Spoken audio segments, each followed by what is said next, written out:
But you cannot become yourself unless and until this Sahasrara, this brain is opened out and the Kundalini becomes with the one with the Param Chaitanya. Before that, you are in complete ignorance about what is good and what is bad. Whatever you think for this brain is good, you do it. But whatever is really good, you do not know. Because you do not know the reality. Now we have to understand the consciousness that we have. Consciousness of being alive, consciousness of so many things we have. And the so-called knowledge we have about everything. All that consciousness is stored near the liver, for your information, by this diaphragm. But then this consciousness starts rising higher and higher. Then you become aware. In the evolutionary process, you become aware of things. Without going through your brain, you just become aware. And how? Not by thinking, not by understanding or seeing, but you become aware because your brain has now started working in a manner that's very, very sensitive. So you just become aware of some sort of a fear or maybe some sort of a goodness or anything. But it goes even further. The growth of consciousness, which becomes aware, goes further, where you start liking a person or disliking a person. But still it's nothing definite and sure. You dislike a person because he has a particular type of a face, maybe eyes or one maybe anything. Or maybe because you have known somebody who has been very nice. So you start transferring that image onto others. With these transferred images, you can hate or love someone. Then you start saying, I hate this, I hate that, which has no actually substantial meaning. You hate it because perhaps maybe such and such person looks like somebody. Now you go further with it, then you see that such and such person, now I'm not talking about things, but about persons. Such and such person has done this harm to me, something positive. So you start feeling that you should hate that person. Now you start hating that person. With that hatred, you develop new faculties how to harm that person. Then you start thinking how to destroy that person, how to make his life miserable. Then you may beat that person, you may shout at that person, you may try to kill that person, you can do anything. So now the awareness is going towards other direction, which is darkness, which is not light.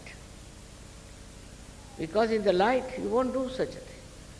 In the light you see everybody is sitting, you know how far you are, where you are sitting. If you want to go out, you know how to walk out.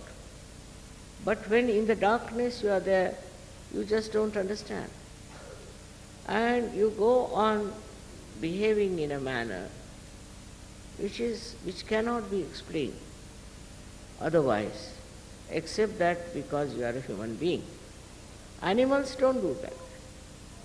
Animals have limitation. The animals, if they find something wrong, something absolutely harmful to them, then they will attack or run away.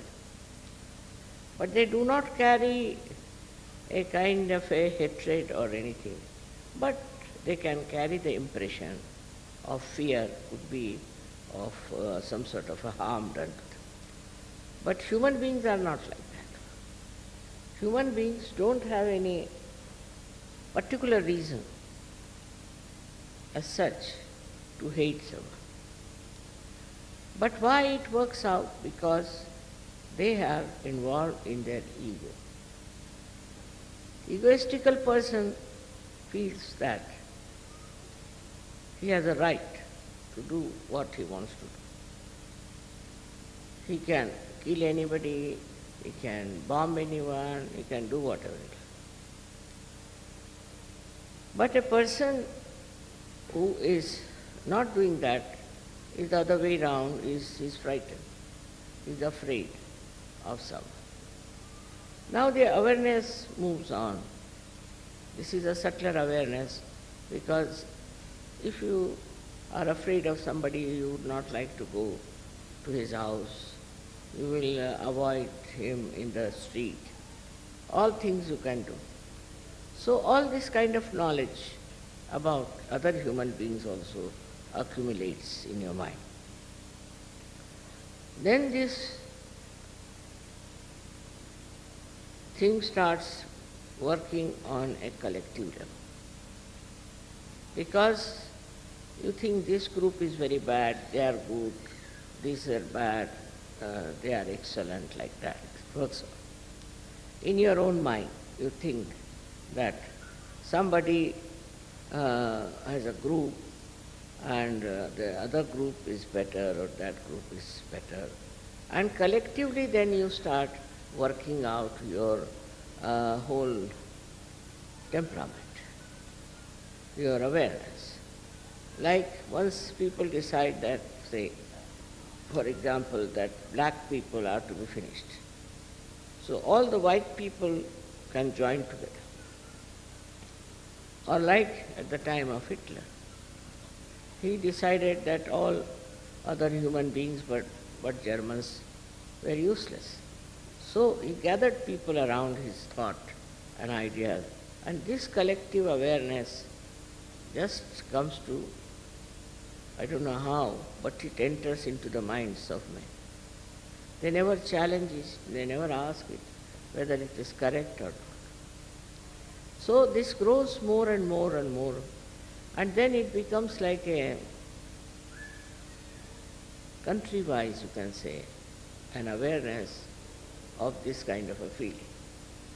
But whether it is correct or not is not understood, is not known.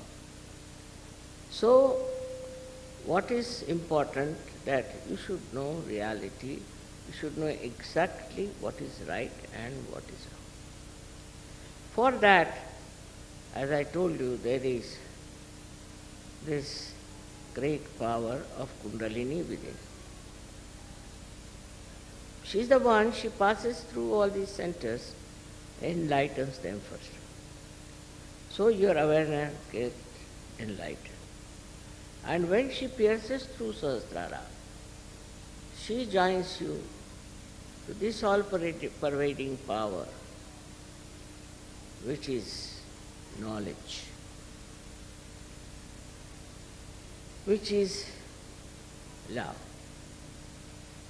which is truth. So after that you immediately know. Some people don't know immediately, but some people do. That what we have been thinking so far of separating ourselves from others by thinking they are not all right, they are wrong, they are whatever it is, this disappears. This disappears completely. And then you realize that your awareness itself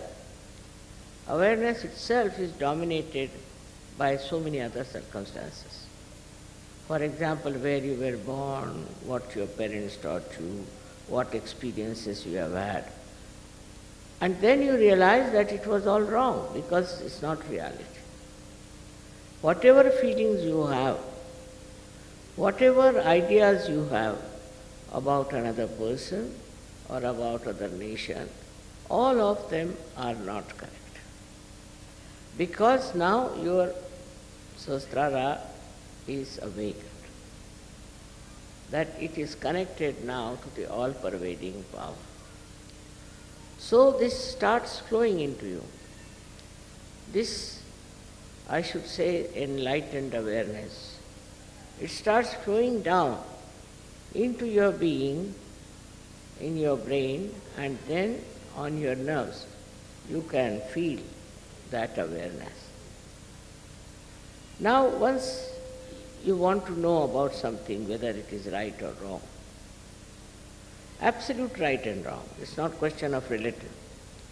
You just have to put your hands towards that person or towards that thing or whatever it is. Immediately on these vibrations you will know.